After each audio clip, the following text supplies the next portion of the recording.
do? How's it going, guys? Long time no talk. So, haven't made a video in a while, and the reason why is because lawn care's been on the business side, busy, booming. On the personal side at the house, kind of easing into things, if you will, spoon feeding. Either way, today I just got through scalping it down. I don't know if you can tell, but I'll post up some before and after pictures of what it was and what it is now. Very dusty process, oh my god. But the point of this video is doing a renovation here, small one, on this piece of area right here, this whole area. If you guys recall, or if you don't, I had some tall type fescue growing in here, back up this way, sporadic throughout the yard over the winter. We went ahead and killed that off. We did some glyphosate applications, and this is what it looks like when all said and done. Alright, so we smoked it pretty much, and it is DED, dead. But anyways, renovation process is what we're videoing today, what we're recording. So here's my challenge.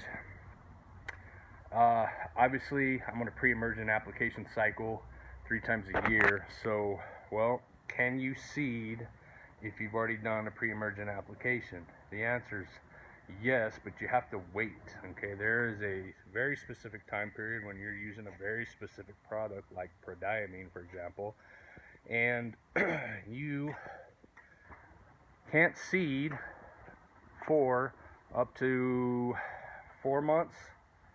4 months, it ranges on the amount of Prodiamine you apply to your lawn. Okay, so we only did 0.75 ounces, which is not a lot, but it's the appropriate amount for my square footage, and that includes this area here. So, well, the Prodiamine, will it prevent the seed? The Bermuda grass seed that I've got today is a one-step Bermuda grass. This is a combination from Pennington. Alright, see if I can get this up here. Pennington, the grass seed people, before and after. What I like about this is that it comes with the mulch, the seed, and a little bit of fertilizer inside of it, which is good to go with me. And then what we're talking about is Bermuda grass. We're doing the Mohawk and the Sultan brand. Okay, this is pure seed, germination 80%. And the reason why I bought this moreover is because it has a 0.00 weed seed inside of it. Okay, so I'm looking for the littlest, smallest amount of weed germination possible. I'm not really worried about it. If it comes back, it comes back. I've got some Trimec to take care of that, no big deal. But again, the challenge, okay, and what I'd like to make this video primarily about is, can you seed after you've done pre-emergent applications? Okay, so can it be a waste of money in doing so? I did my pre-emergent application on January 28th. Okay, so we're March 8th time period. That's less than 2 months. That is not the 4-month window. It is definitely in between the 60-day window for any kind of application like this. But we're going to go ahead and challenge that theory. Okay, there is some science behind it. Okay, but what we're going to do, and you have to remember that Prodiamine is it creates a vapor barrier above the soil. Okay, and that's what the reaction it's going to have as far as seed germination for weeds. Okay, but you also have to remember that the Prodiamine lays between 3/4 of an inch to 1 inch in depth of soil surface. Okay, that's where that chemical remains. Well, what if you remove 1 inch of soil? Will the Prodiamine still be deeper down in the soil? Maybe, maybe not. But we're going to go ahead and test that theory. Okay, I'm going to remove 3/4 to 1 inch of soil where I had this problem of tall type fescue growing in my lawn. It's soil anyways, it's very sparse. I got a lot of areas that have no growth, so I'm not really concerned about removing this soil. Here's the other reason why I'm not worried about it. See this big old rock wall behind me? Well, that's another problem. I've got irrigation that lines all the way through this part of my lawn, right? Okay, and when I cycle the irrigation, it soaks this rock wall, driving down the sediment into the soil. Okay, this part of my yard is so freaking compacted, okay, with the concrete sediment from the wall. It's inside the soil, so it's very, very hard to establish root growth, okay? And you can see some of the shell, the rock, it just comes off. See that, guys? So I've got bits and pieces of this all throughout this part of the lawn, which is a huge problem if I want to grow anything here. Okay, so what I've decided to do is we've capped off all the irrigation. I will not run irrigation on this part of the lawn at all as far as the sprinkler system goes, and then I'm just gonna have to water it by hand. Okay, no big deal. I don't mind getting out here doing a little hand watering from time to time, but we're gonna be removing an inch of soil. We're gonna be adding the seed, okay, with an 80% germination rate. We're going to add some fertilizer, some starter fert. I got a 10-10-10, which is good. And then I'm going to cover it up with some peat moss. I'm going to work in the seed into the soil a little bit, cover it with some peat moss. I'm going to keep it wet for 30 days straight, and then we're going to see what the outcome is, guys. All right, so y'all stay tuned. If you haven't already dropped your Bermuda grass down, it's never too late.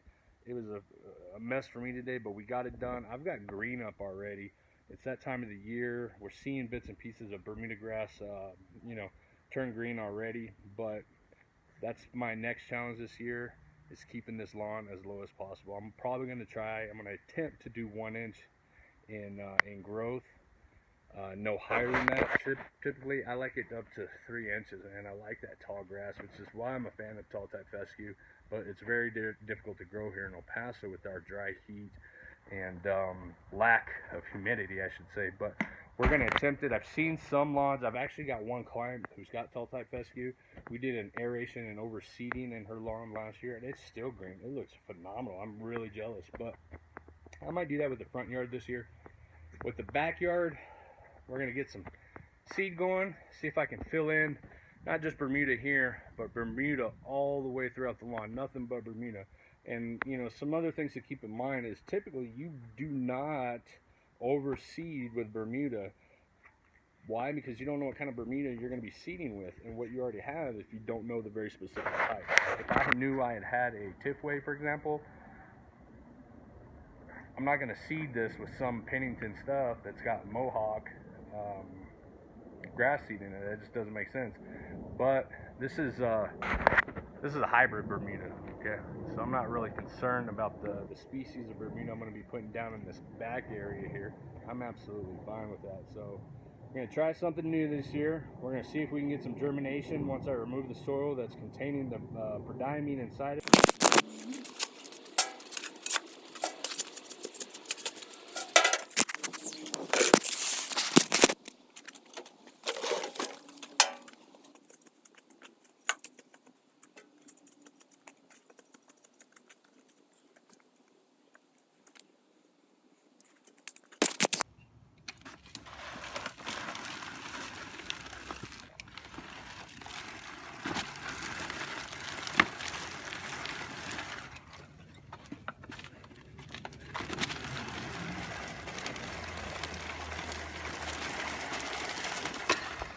Oh my God.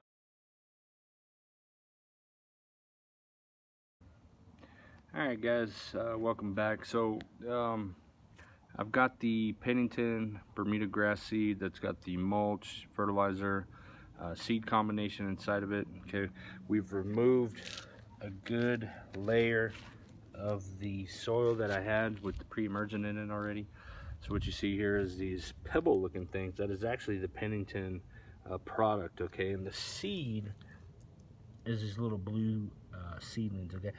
It's got that coating on it, okay? It protects it for germination purposes, for seed to soil contact. Not really impressed with the range of it, okay? It doesn't look like it's enough, but it's rated for 125 square feet.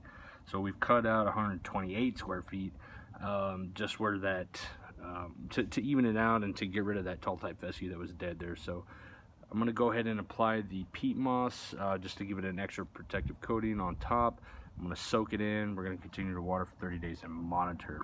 All right, all said and done, guys. Here you go. The Pennington Bermuda grass seed has been planted. We've worked it in good with the weasel back and forth. We've cleared that 1 inch of soil, and then we've laid down some peat moss on top of it to hold in the seedlings. We're going to monitor again, water for 30 days straight, and see how it looks at the end, guys. Y'all stay tuned, subscribe below.